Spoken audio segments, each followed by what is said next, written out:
Meet Sahar Tabar, the woman who underwent 50 plastic surgeries to look like Angelina Jolie and ended up like. ግርምቢትን ስጋት ዝፈጥርን ገጽ ሪኢኹም ዶ ትፈልጡ? ምጥማት ደው ክትብል ዘይትደልዮ ኩል ግዜ ረአዮ ዝብለካ ሪኢኻ ዘይትጸግቦ ገጽን መልክዕን ገጢምክ እንዶ ይፈልጥ እዚ ናይ ሓቀኛ ስምዒት ነቲ ወዲ ሰብ ስብእኑ ይኹን ብመልክዑ ናይ ምዃኑ ውሽጣዊ ድሌት ውሽጥኻ ከፈንድኦ ከሎ ነቲ ተድንቆ ሰብ ነቲ ስጋዊ መልክዑ ዘቕንአካ ሰብ ንምምሳል ካብ ዘለካ ድሌት ተበጊስካ ኩሉ ዓለም ትኽእሎ ንምግባር ፍቃደኛ ብትኾነሉ እዋን ትገብሮ እዩ እዚ ናይ ሕዚ ዛንታ ናይታ ሚልዮናት ዘሰንበደ መልክዕ ሒዛ ንኢንተርኔት ብህጎብላ ዝወሰደት ኢራናዊት ጓል ሰሃር ታባር እዩ ኣብዚ ቪድዮ ናይ ሰሃር ታባር ጥራሕ ዘይኮነስ ከምታ ብምስሊ ንርኤን ዘለና ብበዝሒ ኮስሜቲክስ ዝነበረን ገጽ ዝተበላሸያ ናይ ዓለምና ፍሉጣት ሰባት መሰረት ጌርና ቅድሚ ዝኾነ ምህርቲ ኮስሜቲክስ ምጥቃምክን ንዓኽን ዝስማምዐክንን ዝኾነ ክልሚ ኮስሜቲክስ ከመይ ትመርፃን ትጥቀማን ዝብል 10 ነጥቢ ዝሓዘ ኣብ መወዳእታ ናይ ሰሃር ታሪኽ ኣለክን ክሳብ ሽዑ ሳብስክራይብ ዘይገበርኩም ሳብስክራይብ ብምግባር ቤተሰብ ይኹኑ እዚ ቪድዮ ናብ ካልኦት ንኽበፅሕ ድማ ሼር ላይክ ኮሜንት ንግበር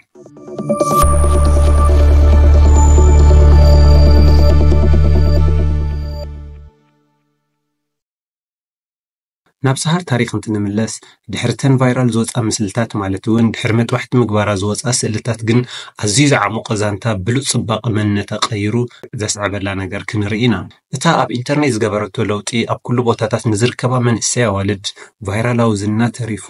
ፍርድን ሓያል ትምህርትን ዘበገሰት ሰሃራ ታሪኻ ብኸምዚ ይጅምር ሰሃራ ምስቶም ዝተጋነኑ ባህርያት ዘለዎም ኮይና ዓብየትን ጉዕዛኣ ከም ብዙሓት ከም መታዓቢታን ዓርኽታን ከም መምሃርታን እዩ ነይሩ ብዙሕ መመላኽዕ ዘይተብዝሕ ካብ መሓዝታ ዝተፈለየ ነገር ምግባር ዘይትደሊ ሰሃራ እያ ነይራ ድሓር ዝና ምስ መፀ ግን ብመመላኽዒ ፈጠራን ቁሩብ ዲጂታላዊ ማጅክን ዝፀበቐላ መሲላ ንምርኣይ ኩሉ ነገር ምግባር ጀመረት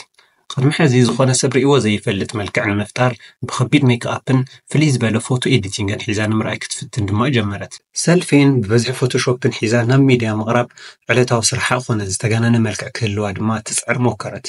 ኣብዚ እዋን ግን መልክዕ ንምቕያር ዘጠቐመቶ መጥባሕታ ኣይነበረን ይኹን እምበር ክትቕይሮ ከም ትደሊ ግን ሓያል ውሽጣዊ ድፍኢት ክስምዓ ጀመረ ዝናን ተፈላጥነትን ምስ መፀ ኣድነቕታ ምስ ተበራኸቱ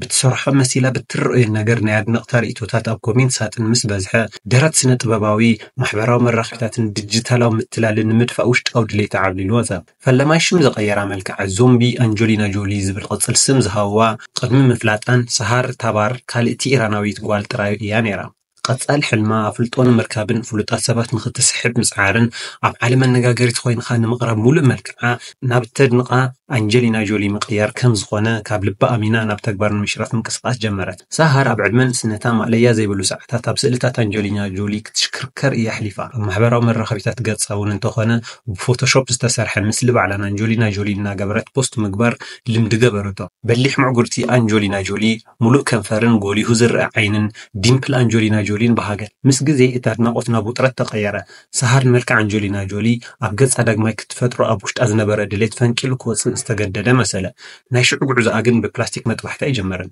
ኣብ መጀመርታ ሜክኣፕ ፕሮቶስቲክስ ፎቶሾፕን ፈተነታት ገበረት ኣይኮነላን እምበር ካብ ሆረር ፊልም ዝወፀት ክሳብ ትመስል ነፍስ ወከፍ ፊቸር ተጋንኖ ነይራ ኢንተርኔት ግን እዚኦም ዲጂታላዊ ኣርትዖታት ምዃኖም ኣይፈለጥን ነዚ መልክዕ እዚ ንምዕዋት ዓሰርተታት ናይ ፕላስቲክ መጥባሕቲ ከም ዝገበረት ይግምቱ ነበሩ እዚ እምነት እዚ ብቕልጡፍ ተዘርጊሑ ሰሃር እውን ክትከሕደሉ ኣብ ዘይትኽእለሉ ምእመን ሓሳብ ምስ መርትዖ ከቕርቡ ፈተኑ ኣብ ሓደ ጽሑፍ ልዕሊ 50 ፕላስቲክ መስርሕ መጥባሕቲ ከም ዝገበረት ስራሕ አፍንጫ መምላእ ከንፈርን መጥባሕቲ ምዕጉርትን ዋላ እውን ምእላይ መሰንገል ከም ዝገበረት ብዕልተ ነገራ ሸለል ንኽትብሎ እውን ኣዝዩ ዘዘክፍ መልክዕ ሒዛ መፀት ቆርበት ዘይብሉ ዓጽም ጥራሕ ኣብ ገጽ ሒዛ ተረፈት ኣብ መንጎ ህያዋንን ምውታንን ዝነበረት ሰብ መሰለት ሰባት ሰንቢዶም ብዙሓት ደንጊጾም ገሊኦም ተደናጊሮም ከኣምኑ ዘይከኣሉ ገዛ ይቁፀሮም ፈተውታን ኣድነቕታን ክንዲ ዝዶ ትዕሾ ኢኻ በማለት ተገረሙ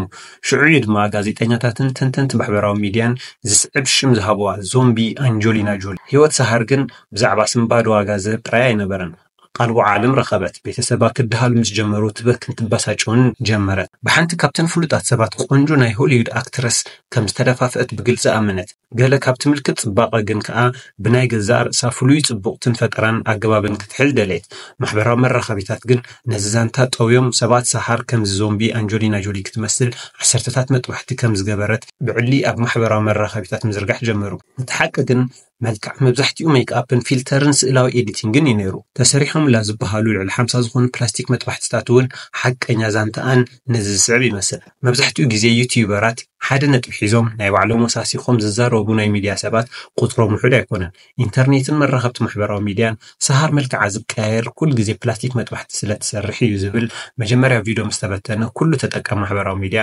ብዝመስሎን ብዝጥዕሞን ክብትኖን ክትንትኖን ደለየ ግን ሓቂ ድዩ 50 ግዜ መጥባሕቲ ገይራ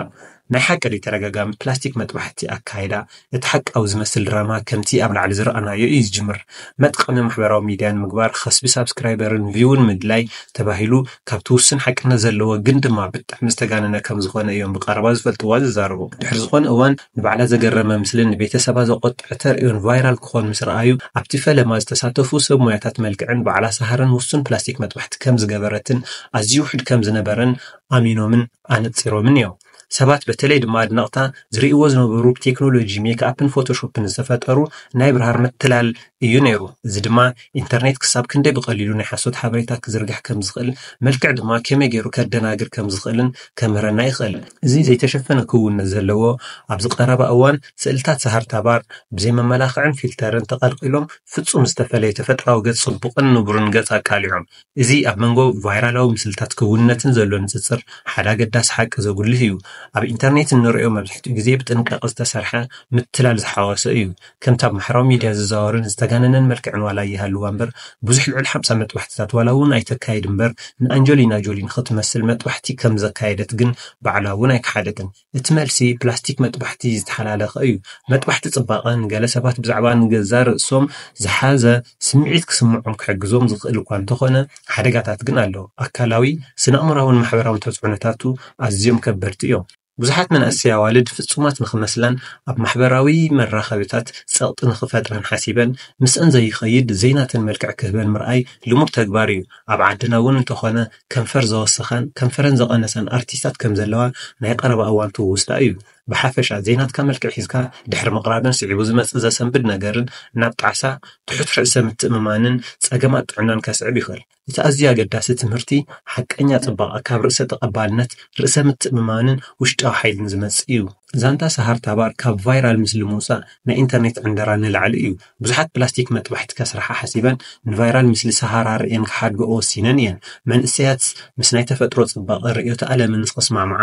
ዓብዪ ጸቕጢ ፈጢሩለን እዩ ዋጋ መልክዕኺ ኣብቲ ፊልተር ኣይኮነን ዋጋ መልክዕኺ ኣብ ፎቶሾፕ ኣይኮነን ዋጋ መልክዕኺ ኣብ ፕላስቲክ መጥባሕቲ ዝተደረኸ ኣይኮነን እዚ ናትና ቻናል እውን ማለት ኣልፋ ሄልዝ ቲዩብ ካብዚ ክንወስዶን ተኸታተልቱ ከምህረሉ ዝደለየን ሓደ ዓብዪ ነገር ግን ኣብዝሓ ኣዋልድ ድሕሪ ናተን ዘይኮነን ዓይነት ቆርበተን ዘይስማዕማዕ ኮስሜቲክስ ብምጥቃም ቆርበተን ተበላሽዩ ሆስፒታል ክመላለሳ ምርኣይ ምዕዛብን ልሙድ እናኾነ ዝመፀ ተግባር እዩ ነዚ መሰረት ገይርና እውን ከምቲ ኣብ መእተዊ ቃል ዝኣተናይ መሰረት መብዛሕትአን ኣዋልድ ቅድሚ ዝኾኑ ኮስሜቲክስ ናብ ሰውነተን ምልኻይን ከስተውዕልኦምን ናይ ግድን ከተግብርኦምን ዘለዎም 10 ነጥብታት ከም ዝስዕባ ቀሪብናልክን ኣለና ቀዳማይ ዓይነት ቆርበትካ ምፍላጥ ወዛም ቆርበት ደረቅ ቆርበት ልስሉስ ቆርበት ወይም ልስሉስን ወዛምን ቆርበት ዲዘለካ ሕውስዋስ ቆርበት ሴንሲቲቭ ስኪን ታይፕ ዝዓይነት ቆርበት ለለወን ደቂ ኣንስትዮ ማለት እውን ዝኾነ ኮስሜቲክስ ናብ ሰውነተን ምስነኽን ዝቁጣዕን ቆርበት ዘለወን ዝሕኸኸን ወይ ባዕለን ዘይደልዮ ነገር ዝፈጥረለን እንተደኣ ኮይኑ ምንም ዓይነት ምህርቲ ካብ ዘይጥቀማ ወይ ድማ ብናይ በዓል ሞያ ቆርበት ሪኮመንድ ተዝግበራ ይምረጽ እቲ ካልኣይ ፓች ቴስት ፈርስት ልብል እዩ እዚ ማለት لخنا قد محل تطقيمنا زين فلت مهرت كوسماتيكس انت خوينون ابو السن بوتا مالتون ابو وشط خورنا عيدنا ويدما بحر اذننا تلخينا 24 اكس 24 9 ثانينا تحر مستوعال من مستفلي نجر ندحر هالليو مالتون مقياح محخاخ مقصالن زبلو خالوتن نحنا زين نديريوم نجرات انت زي هالليوم كنتقوملهم نخلينا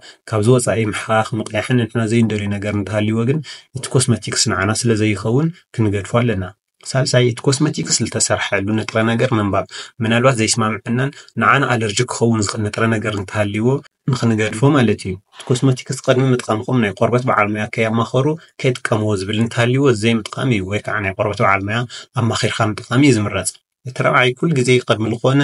ዓይነት ምጥቃምና ኣብቲ ንጥቀመሉ ቦታ በደንብ ምሕጻብ حمشاي قدم مطعمنا لخون حدش مهرت كوسماتيكس نخل عيني قربة زخون سكين مويسترايزر متقامر لا يدحريو تزدلنا أي حدش كوسماتيكس كنا تقام نخلينا مشات شاي نريو بالخون يخل من قدي حد كوسماتيكس نخل التسب زي متقام ويمنا كوسماتيكس مسار حتى شير زي مقبار ሻውዓይ ዝውገደሉን ዝበላሸወሉን መዓልቲ ኣጸቢቕና ምፍላጥ። ሻምናይ ቀትሪ ተጠቒምናዮ ዝወዓልና ኣብ ቆርበትና ዘሎ ምህርቲ ኮስሞቲክስ ምጥፋእ ወይ ተሓፂብካ ምድቃስ ሓደ ካብቶም ናይ ቆርበት እርጋን ዘፋጥኑ ኣብ ቅድሚት ዝስራዕን እዩ። ታሽዓይ ካብ ብራንድ ብላዕሊ ኳሊቲ ምምራጽ ወይ ኳሊቲ ምኽዳን። 10 ዝተፈለየ ነገር ዘለዎን ግን ድማ ናይ ቆርበት በዓልሞያ ምምኻር ዘድልየን ኩለን ናይ ቆርበት በዓልሞያ ከያማኸራ ዝኾነ ይኹን ምህርቲ ኮስሜቲክስ ክጥቀማ የብለን።